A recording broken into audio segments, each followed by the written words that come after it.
we're going to start with week 3. Really excited because you're doing amazing work. And I'm sure you have lots of questions as you go. And the support forums is for that. A little bit about me for those who don't know or maybe forgot. So this is just a bit to let you know that I started my first WebQuest in 2003. And it wasn't as easy as it is today. It's a lot easier these days with the WebQuest wizard. And I teach immersive technologies for those who are not familiar with them. They are virtual reality, augmented reality, and mixed reality.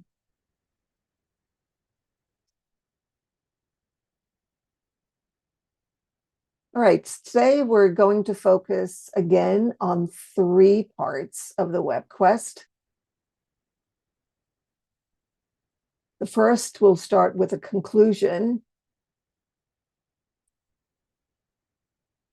And then we'll go on with the evaluation and credits.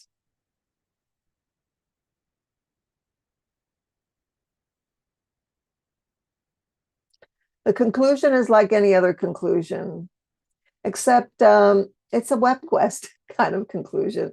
So it's not exactly the same. The WebQuest conclusion summarizes, as most conclusions do, but here you'll be teaching your students about concluding a report or concluding any type of,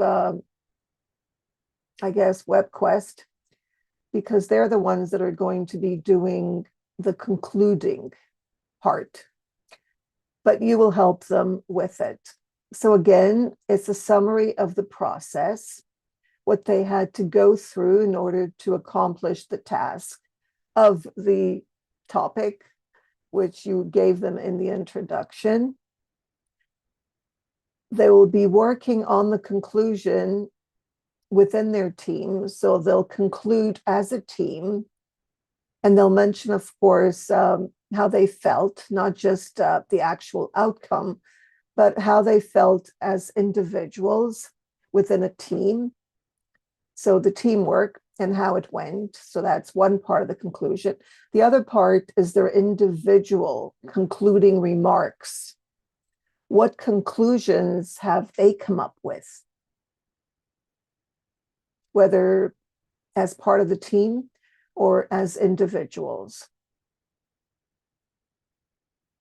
And their part, because each member of the team has a task to do. So it's more about reflecting on the process than anything else. Any questions about the conclusion at this point?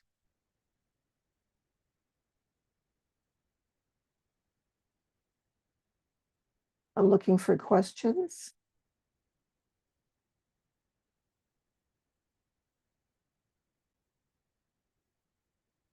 Okay, I don't see any questions, so I'll continue.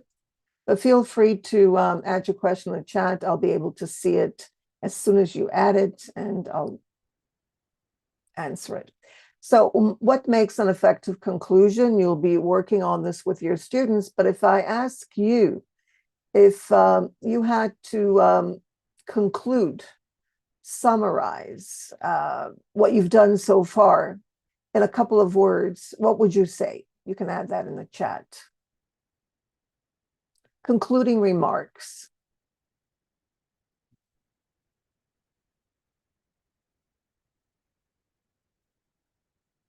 So you would probably begin with to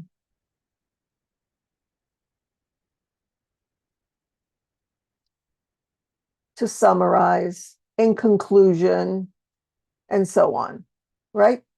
But your students will need guidance. And the guidance, of course, is part of the process. It should have been added there to help them with sources, links that are not broken, and you have to check links all the time. They'll be giving a global view with details. So they start with a big picture. What did they do in a few words, and then go into a few details. And then, as I mentioned, as a team and their individual input, they will clearly state the summary. Now, in this case, if you allow them to use ChatGPT, they'll have to add all the information and then their perspectives. And that might be a lot of work for them, but it's doable. You have to think about that. What would you like them to do? Think about yourself. What do you prefer? To work on your own and summarize, or to get help from ChatGPT?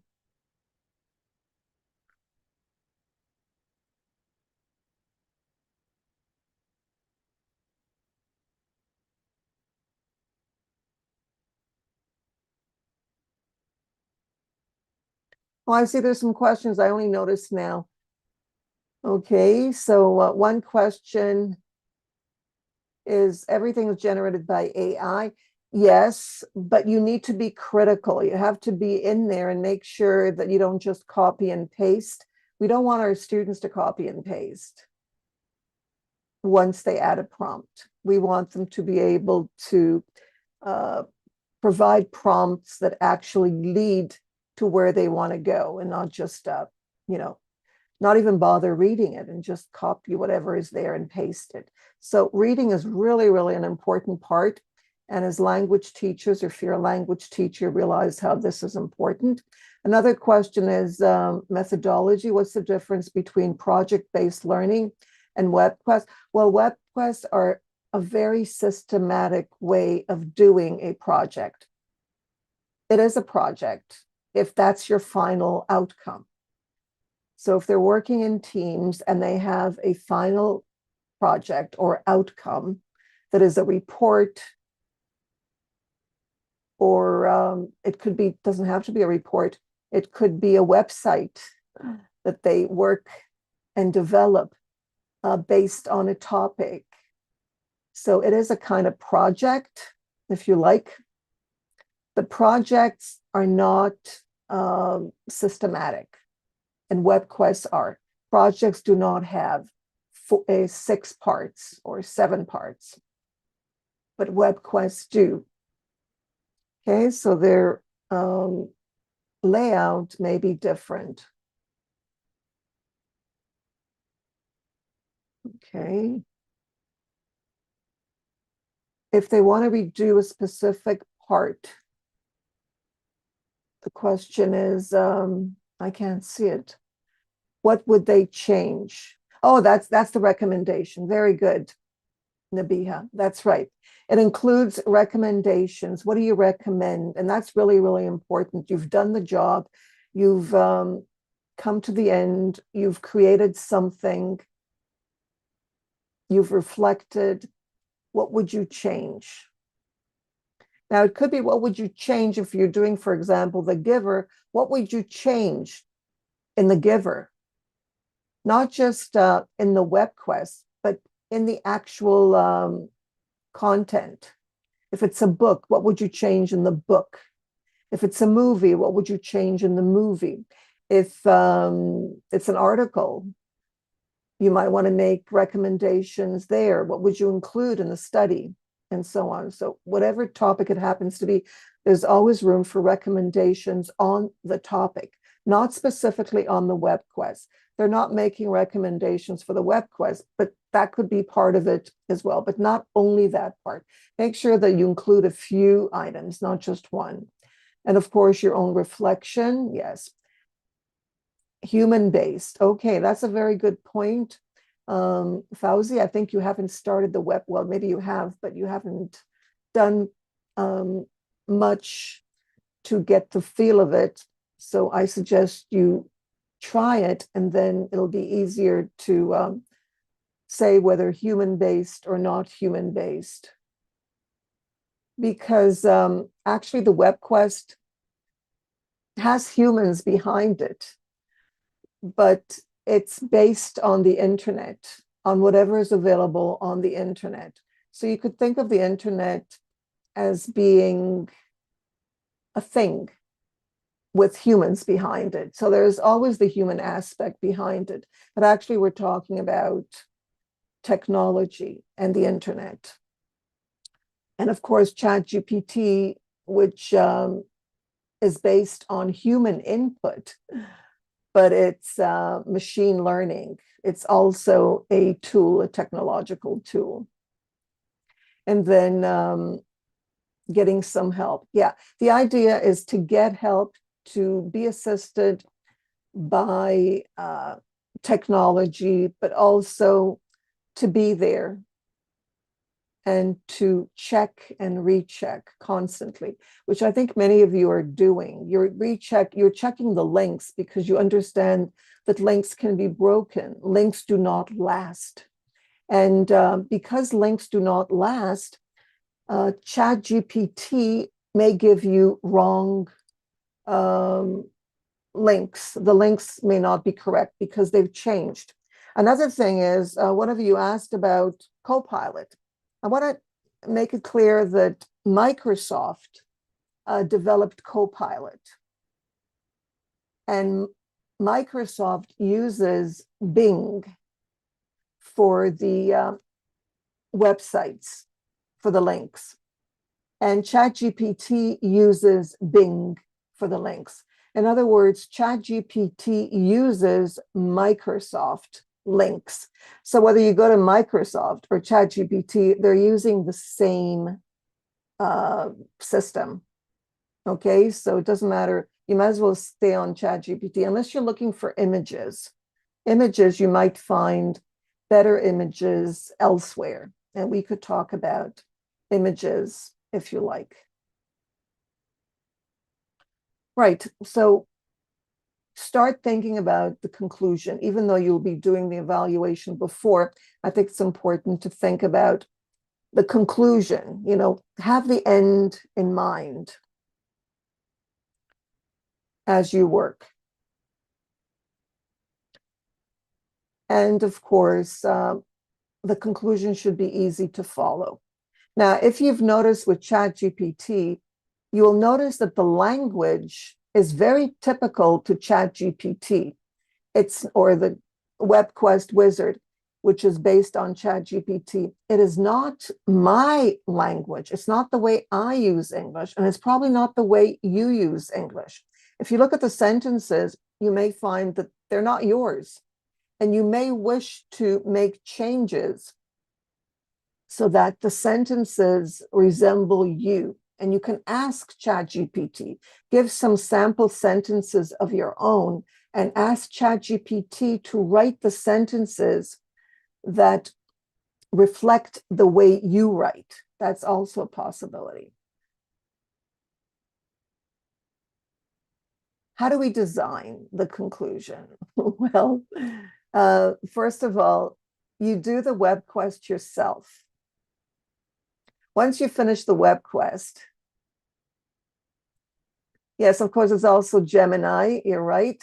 There's Gemini, and I have used both side by side, especially for YouTube, I guess, summaries.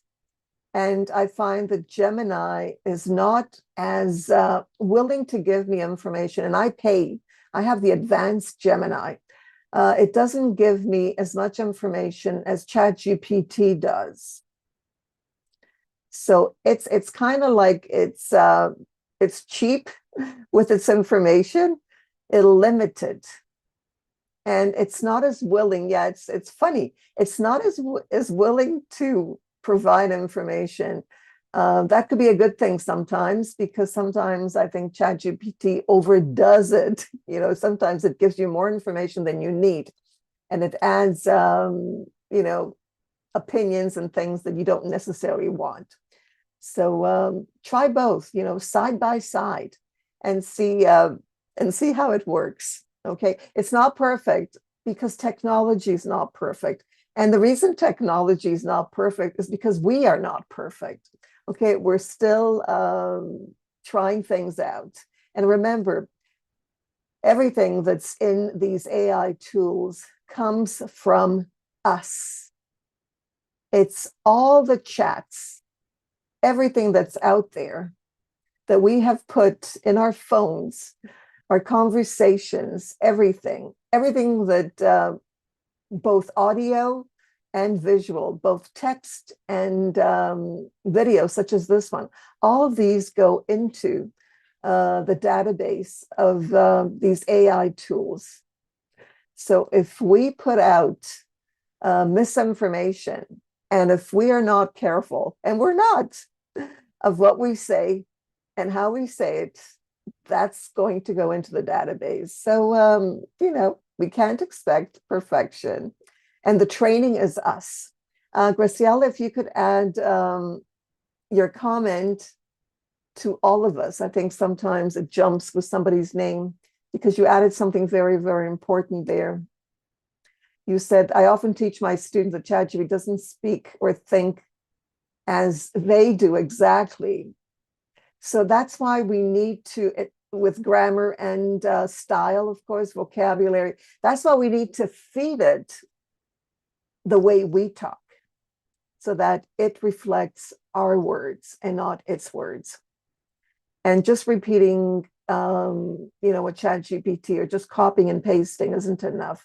Because if you're going to ask your students, which is what I do, to speak these words, they can't do it. And if they can't speak the words, it's not their words, okay? They've copied and pasted from someone else. So asking students to present is one good way of helping them learn these words, because maybe the words will be useful to them, but they have to pronounce them correctly. So they need to go into other tools to learn how to pronounce. So do the WebQuest yourself. Do the whole thing before you present it to your students, so you get an idea of what it's like. And then ask colleagues to do the WebQuest for you. In other words, in this course, we could be doing each other's WebQuest as best as we can, individually. But you can ask your colleagues at school to actually do it with a few students as a pilot study, and then get feedback from the students and from the teachers. Don't be afraid. I'm sure everybody will gain something from it. And then make the changes, try it out, and make improvements if needed. So a WebQuest can be improved all the time because, it's not hard copy. It's not a book, a physical book. It's digital. It's a digital WebQuest. Now, we've reached week 3, and it's time for you to decide on a host and start adding the introduction, your final introduction, task, process, and everything else that you work on in week 3. So let me ask you, how many of you have started? Do you have a host for your WebQuest? Because I said a WebQuest is a digital you want to call it project, task-based project. It's digital, and you have to put it somewhere, like a link. It will have a URL, and that's what you'll share with your students. You can also print it out, of course. Okay, so I see most of you have not. I'll tell you what I recommend. I created a video with Gamma. I took the template of the Google Doc of the giver, the WebQuest template, and I just added it to Gamma, and Gamma created a website, a WebQuest for me on a website.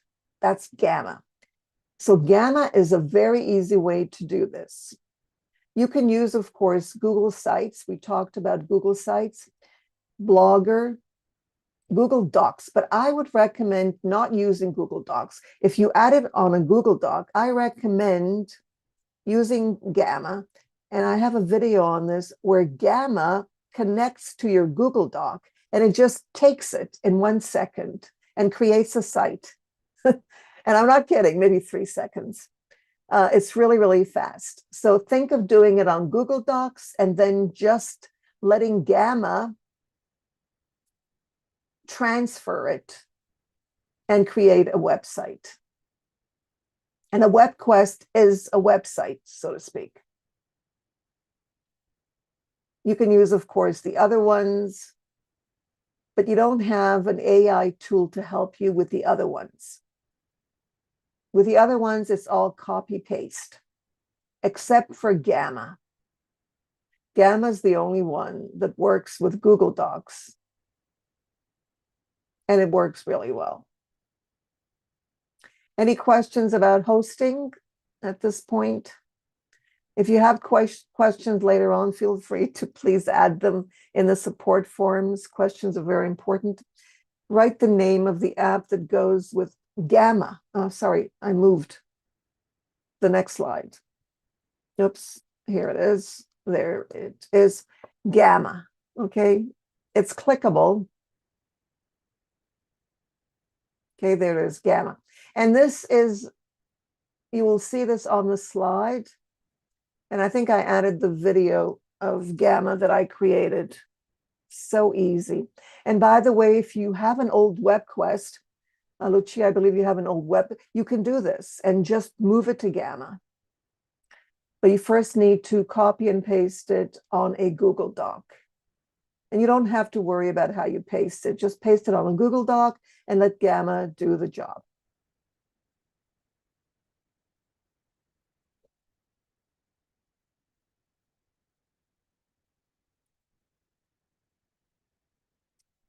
Okay, I'm trying to go to the next slide. Let's see what's going on here. Oh, that's the last one. Okay. Let's go on to the next part.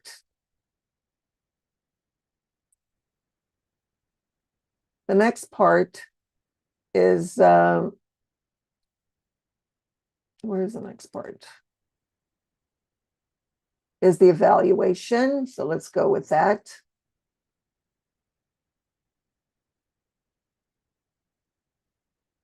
What is going on here? Okay, let's try again.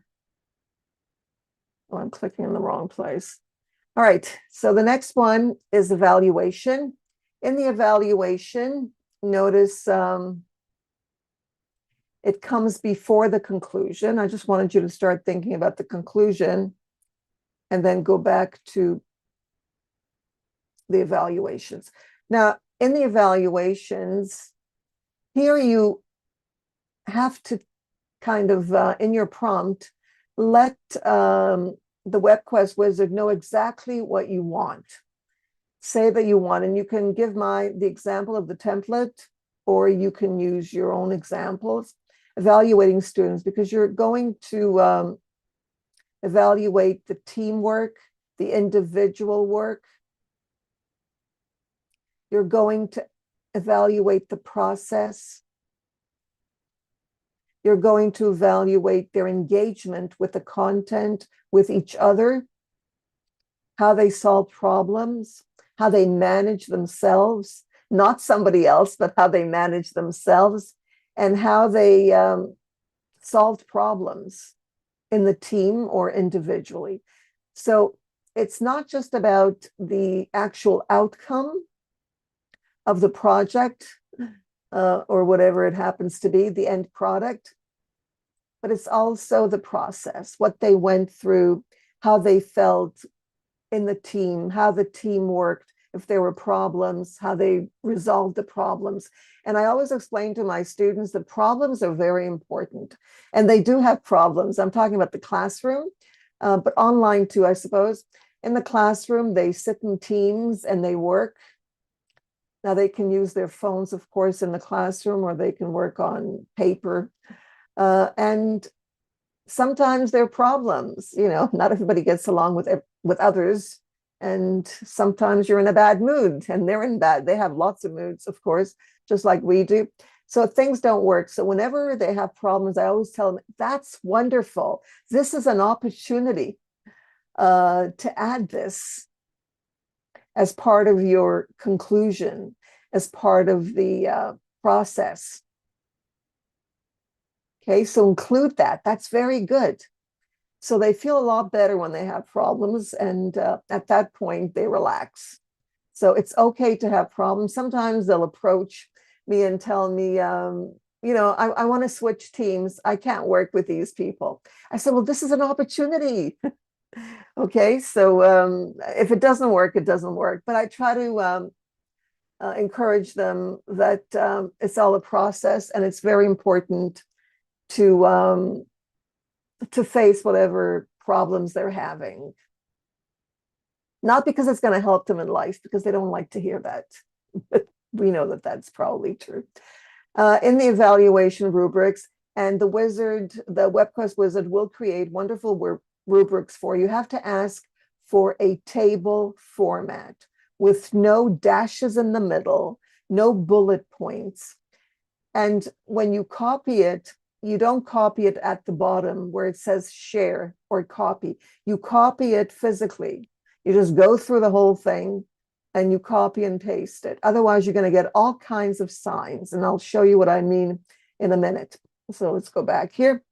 So items to add, you tell ChatGPT in the prompt what you want added. The scores, you have to let ChatGPT know, or the wizard, the WebQuest wizard, which is GPT, what you want, the scores, numeric or letters, or if you want words, ratings by text, or a combination of grades and ratings by text. Self-assessment, if you want a self-assessment, teams develop. You can also ask the teams to develop an evaluation rubric. I love this part because students are really good at it. And they don't have to use the WebQuest wizard to do this. They do this on their own. So you can have both teacher and student developed rubrics for the evaluation. Part of it, not all of it, of course. And of course, you can also have something that the school requires you to have. So what's the goal of the evaluation? Well, evaluation is for improvement. You don't just grade students for the sake of grading it or because the administration wants you to grade. There has to be a goal, and the goal should be, it doesn't have to be, but in my opinion, it's a lot better if the goal is for improvement, to improve, whether individually as a team or if it's skills, improve skills. So individual engagement is very important. In my case, might not be in yours, but these are things that are important for me in my WebQuest and in my teaching. Individual engagement, team engagement, progress, whether in writing, reading, or oral skills. I want my students to progress. I want them to be creative. I want them to be open to ideas, not just my ideas or their ideas, but each other's, their peer ideas. And I want them to be able to listen, not only to me. Sometimes for me, it's more important for them to listen to each other so that they're open to others. And speaking skills, it's important not only in language learning, but in any, topic or any subject area. Speaking is important. And to stay on topic, of course, not just speak for the sake of speaking, but also how to speak. Oral skills are important. And of course, writing skills are also important. So I want them to develop all of that. And so I make sure that that's added into the evaluations. So in the Perfect Society evaluations, this is how I broke it down. And you're right, it was considered a project. And in those days, we didn't call them project-based learning. In 2003, we just called them projects. So individual interview and report of one of the members of the community. So they had to interview. Now, these interviews were not real. They had to make up an interview and the questions, since it wasn't part of the story, but it was a way to look at the story and get everybody's side of the story. So individual interviews and report of one of the members of the community. The members are the characters in the book. And a team final written report of the committee's findings. Okay, that's 50 points. That's what the work the team did. Notice here it's a report, but it could be a lot of other things. As I said, it could even be a website. The team presentation, they present it in the classroom, but they don't have to. You can have them present and then upload it to YouTube, where they can create using their phones, TikTok-like presentations, but they have to be long enough. So I don't know if TikTok would work, but they're very happy with creating videos. But I usually do it in the classroom where they speak in front of the whole class. And then you can have the class evaluate them as well.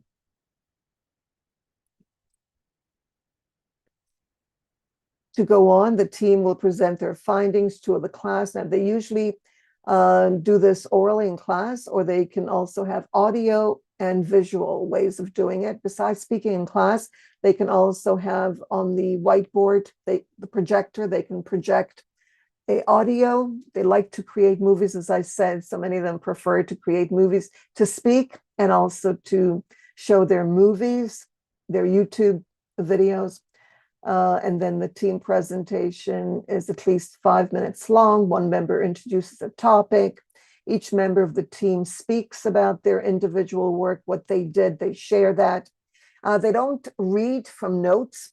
I allow them to have their phone in front of them if they have points, so they have their phones and they can look at it every once in a while. They cannot read. I teach them how to speak without reading so that they learn to project their voice and to just have notes to check from time to time, but that's it. And then another member gives the conclusion. If it's a team of 4 or 5, another member, and then the presentation, as I said, includes visuals, and there are different ways of presenting. You don't have to have a dance, but if younger students, younger learners, they like to dance, so that's a possibility. You don't have to have art or posters. It depends on the age group, of course.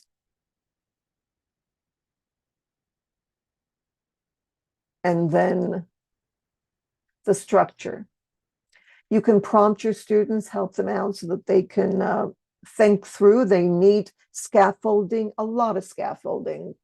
You can't just expect them to understand what you mean, because they won't. Excuse me.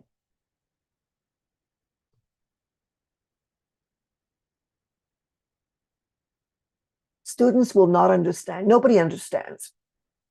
We have to scaffold, and we have to use whatever means. We have to share our instructions and ask if they're clear. Don't be afraid to share instructions with your colleagues, even your family members, to, even if they don't know what you're talking about, just to ask them if they're clear. But also use the WebQuest wizard for instructions. They're very, very helpful, and they may give you ideas. So did the presentation have an effective introduction? Were the major points explained and summarized? Was there any effective transition between the main points? Did it have an effective conclusion? Okay, these are some of the points that the team will know in advance so that they know what they're working towards, and make sure that they include that in their presentation. And the content, was the content accurate? Now, when I say accurate, I mean according to the book. In this case, it could be an article, it could be a movie, could be a YouTube video, it could be audio. Did the presentation hold the class's interest? Okay, in this case, if it's the face-to-face class, you can see it. Were the presentation media used effectively? And then these are some sample WebQuest evaluations that you can check out. These are all links of students' work and so on. And then how to design evaluations. Learn from others, as I said, try them out, get feedback, practice, list outcomes, and always have the end in mind. And here again, you can see where you can host them. So any questions about the evaluation? I think the evaluation is probably the hardest part, and that's where you need your WebQuest wizard as your assistant. So let me know if there are questions before we go on to the next one. Any questions about, I'm looking at the chat, about evaluations, what to evaluate, how to evaluate. If you've never done any kind of rubrics in the past, today it's very easy with the WebQuest wizard. No questions?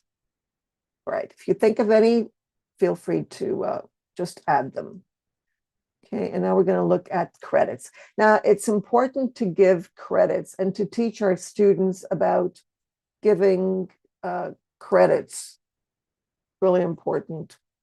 And the reasons are because we want to acknowledge where we got the information. And you can explain this to your students at whatever age group they are, if they're kindergarten or preschoolers or young learners, high school students, adult learners, and so on. They need or even seniors, they need explanations.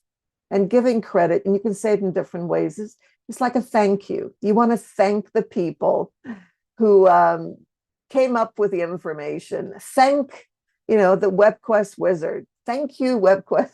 So how do you thank?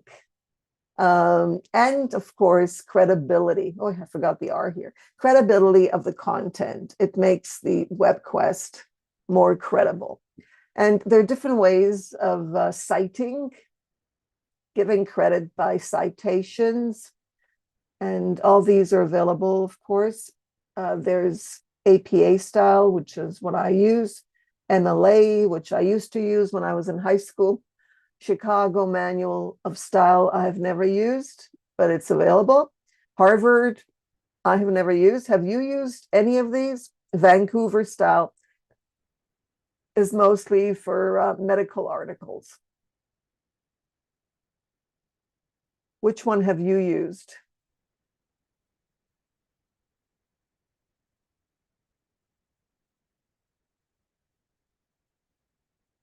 Have you used any of these? If you've used none of these, just write 0, a 0.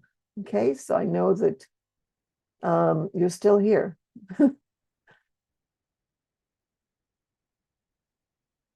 So I'm not getting any comments in the chat. So maybe there's a delay. Let me know in the chat if you've used APA, MLA, Chicago, Harvard, Vancouver, any of those, 1, 2, or 0.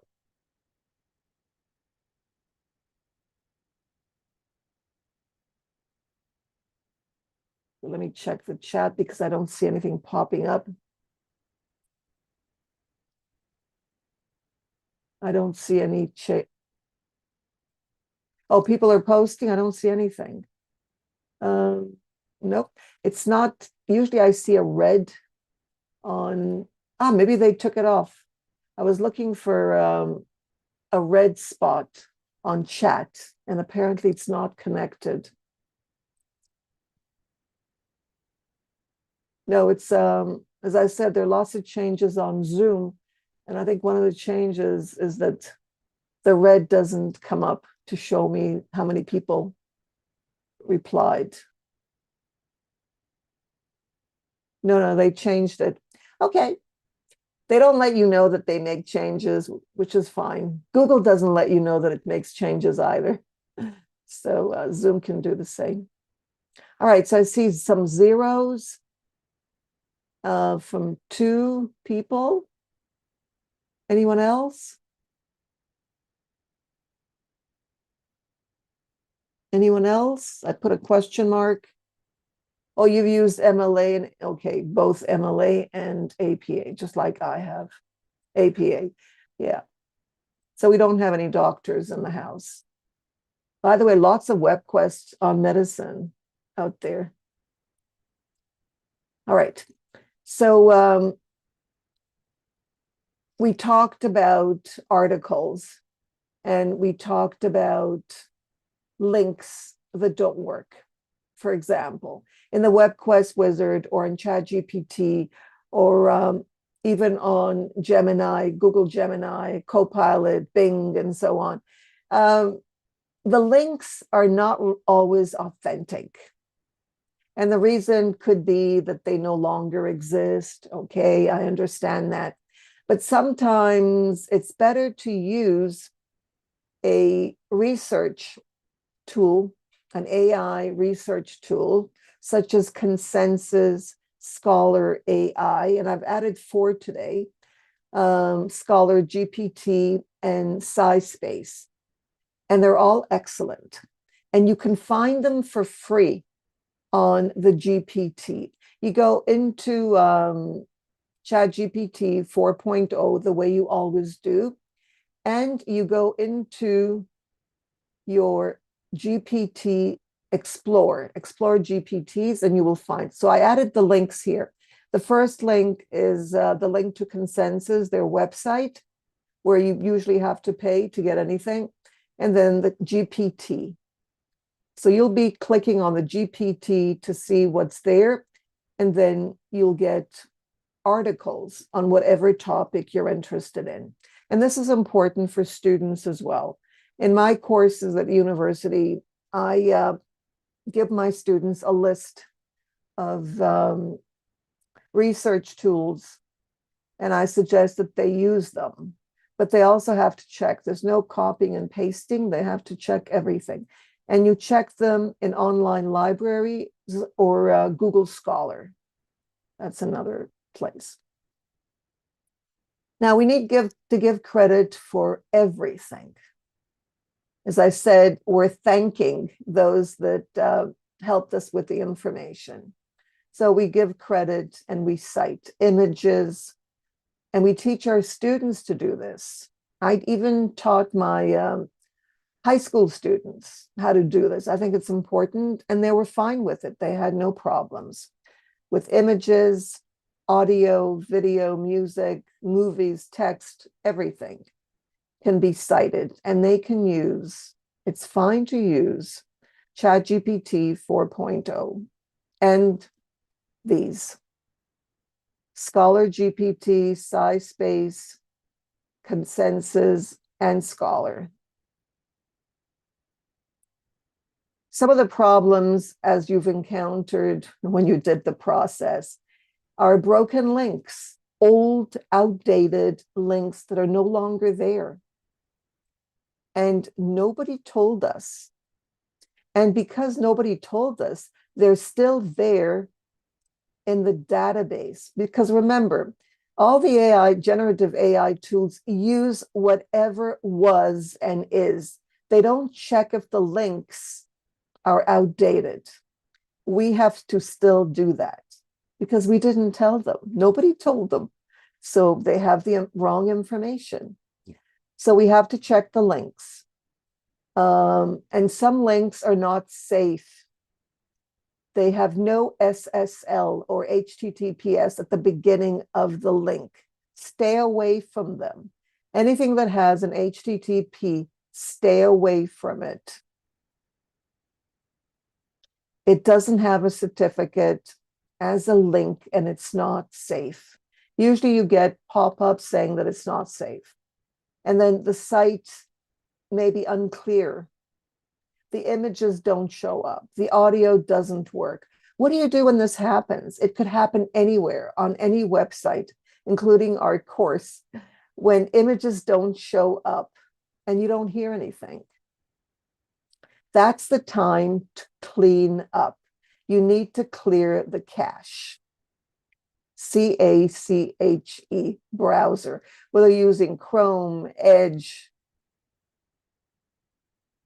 Safari, whatever you're using, you need to update the browser and clear the browser. Today, they may not call it clear cache, but it'll say clear browser. If you don't do it, you will get no images. You'll have an X and you'll think that there's something wrong with the site, but there's nothing wrong with the site. And we need to explain this to our students too. Everything is fine. For you, it might not be, but for everybody else it is. So make sure that your browser is clean. And if you need help with that, please ask in the support forums and I'll give you suggestions how to do that. Accessibility, this is very important. We want to encourage our students, if they don't see well, if they're vision impaired, or if they have other accessibility issues, audio and so on, to download an AT bar. It's completely free and the link is there. Make sure, and we encourage our students as well, to avoid commercial sites. If a site is for commercial reasons, if it's a blog, and most blogs are for commercial reasons, they're not there. They're not articles that you can get from Consensus. They're there for you to buy something, or if they have lots of ads, don't use them, don't share them with your students. And the information may not be reliable. If it's an academic site like AC or EDU, you know that it's reliable in most cases. But if it doesn't have that, the information is not going to be reliable and you can't depend on it. So don't use it. Find something else. And also help your students with this, to follow copyright laws. This is an opportunity to educate yourself and your students about copyright laws on the internet. Images, we discussed this last time as well. If you're doing a Google search, be careful. Make sure that you check. You don't want to be contacted by a lawyer because you used an image on your WebQuest, because a WebQuest, don't forget, is on the internet. Your WebQuest will be on the internet. It's a website, so be careful. It's going to be public.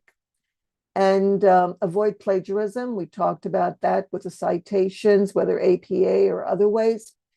And again, teach your students how to cite, how to create references, inline citations, and a reference page.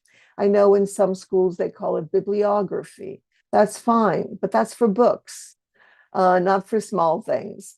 So creating references is important. Academic citations, you can also check on Google Scholar, but be careful, but ask for citations on Google Scholar. When I say be careful that you exclude patents and commercial sites. You can do that on Google Scholar. You can set it to do what you want. And of course, you have to cite multimedia as well. This is Unsplash, which many of you are familiar. And I'm going to introduce you to Storyboard That. You can get a free account by using my link. Okay, this is completely free for you and your students, as well as for teachers in your school. Completely free. You'll be able to use it as a teacher and add your students. You can have a classroom on Storyboard That and get lots of photos for your class, and let your students use this for photos as well. Everything there is licensed and safe, Creative Commons. And of course, it's free. So there's the link to try that out. Again, the WebQuest wizard, and joined, I know some of you joined the LinkedIn group. Now I'm going to stop and go into a few places, such as the course, but I also want to go into Explore GPTs, so you get an idea of what it looks like. When you go into Explore GPTs, notice I have Consensus here. I have a few of them in my toolbar. Okay, I've got Consensus. I've got Scholar AI. I've got other things here. I also have my own GPTs. There's plagiarism checker that I created and the WebQuest wizard. But let me close that up. Okay, this is where you can ask for anything. You can ask, for example, I mean, there are ridiculous things here, but you can ask for other things. Notice what you do. You go into the, where are we? At the very end. Explore GPTs. Does everybody see that? Let me know in the chat if you see it. And since I'm not going to get the red, I'm going to check the chat. Do you see Explore GPTs? Explore. Yeah, okay. No, you don't see it? GPT on the left. No? Yes. Okay. If one person sees it, it means that most of you see. If you don't see it, let me know. Okay, I see yes, yes, yes. So Lucia, is there a problem? GPT, it's right here.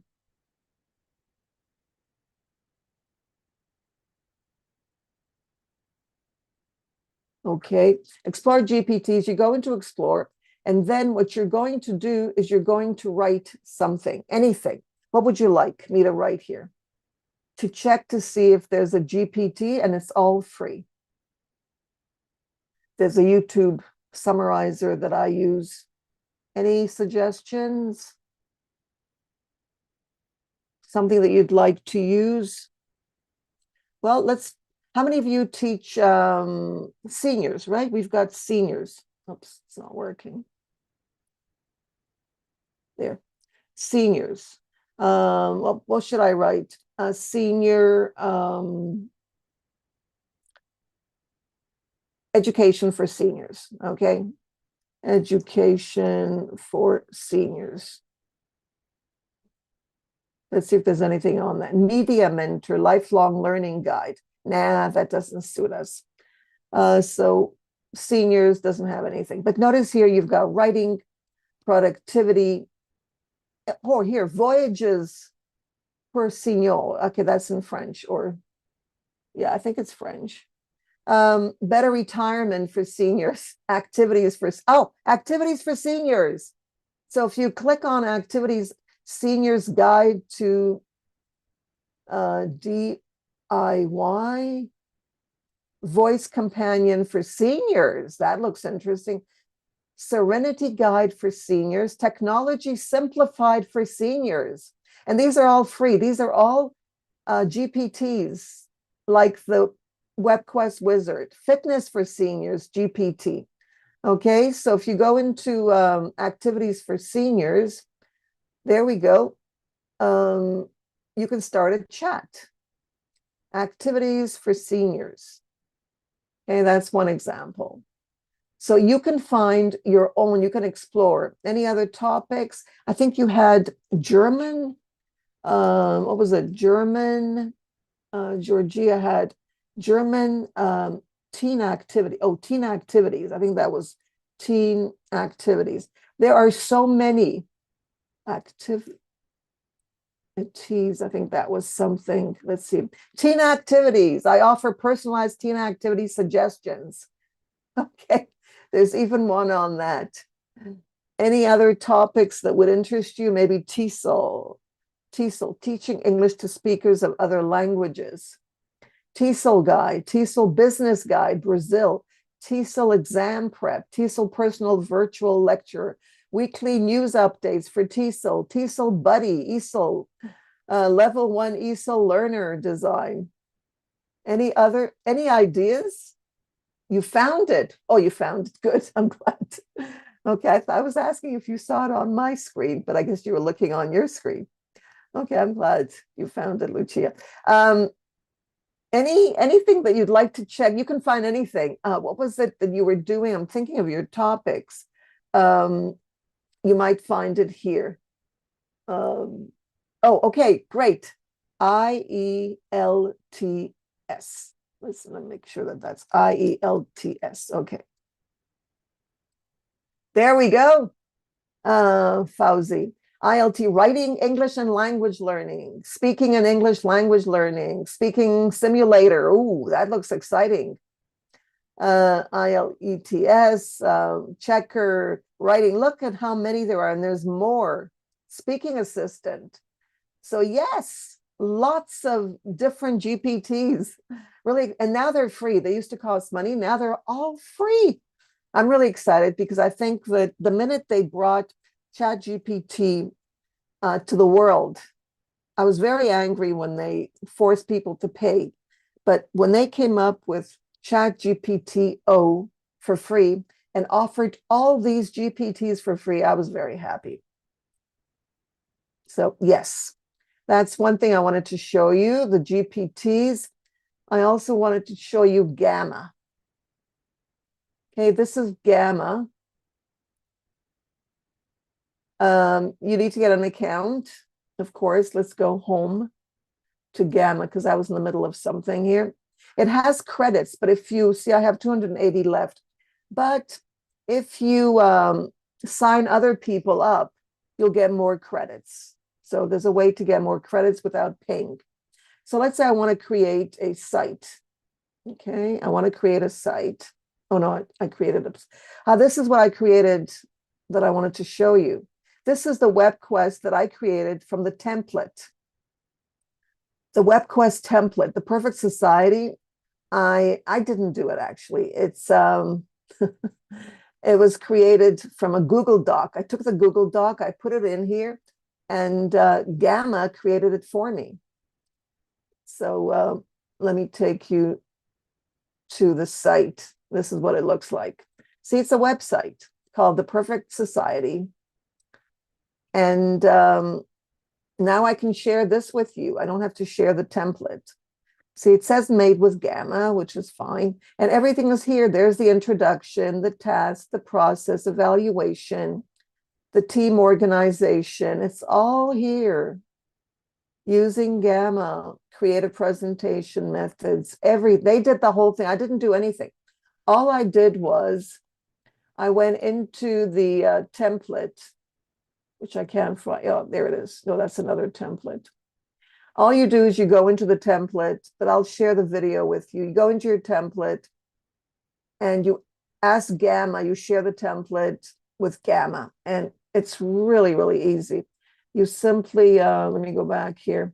You simply import. You go into import. Wait a minute. Let me get rid of everything here. You create new AI, or you go into import AI from files. And then notice when you go into import, you simply import from Drive. Does everybody see that? Import from Drive, Google Slides or Google Docs. So it just goes into your system. No, I don't want to show that. Okay, goes into the system. Okay, I was afraid it was going to show something else. Let's say I want to do AI generated. Okay, I click on that. It uploads. It imports it. It takes some, look how fast it's doing it. Really fast. Now, do I want a presentation? I have a presentation, so I want a website. I click on website, continue. I don't know if I have enough credits. And then I continue. And then I choose whatever theme I want. So choose a theme. And then I just generate. A few seconds. And here it comes. That's how fast it is. The WebQuest. Okay, now my slides are becoming a website. Isn't that amazing? Really fast. So that's how fast your hosting, if you use Gamma, will be. Let me know if you have any questions about Gamma. It's still working because there's a lot of information there, but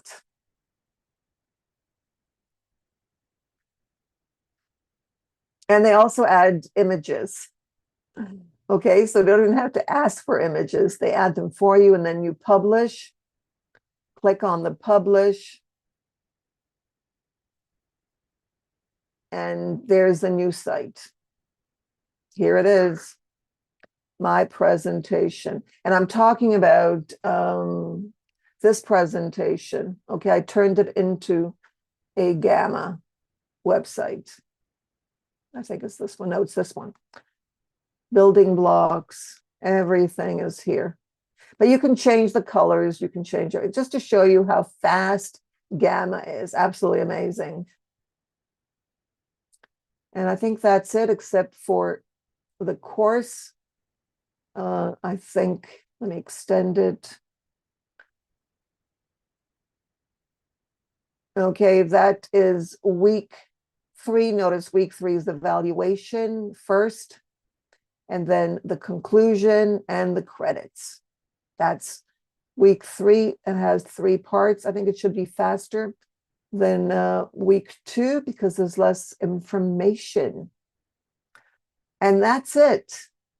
Let me know if you have any questions in the chat. I'm checking the chat because it doesn't pop up anymore. Incredible, isn't it? You just have to know about it. All right. So feel free to ask. Keep asking. I love questions, just as you do, right? You love when your students ask questions. So ask away. Every question is brilliant because it's yours. Have a great week and enjoy the course. Bye for now.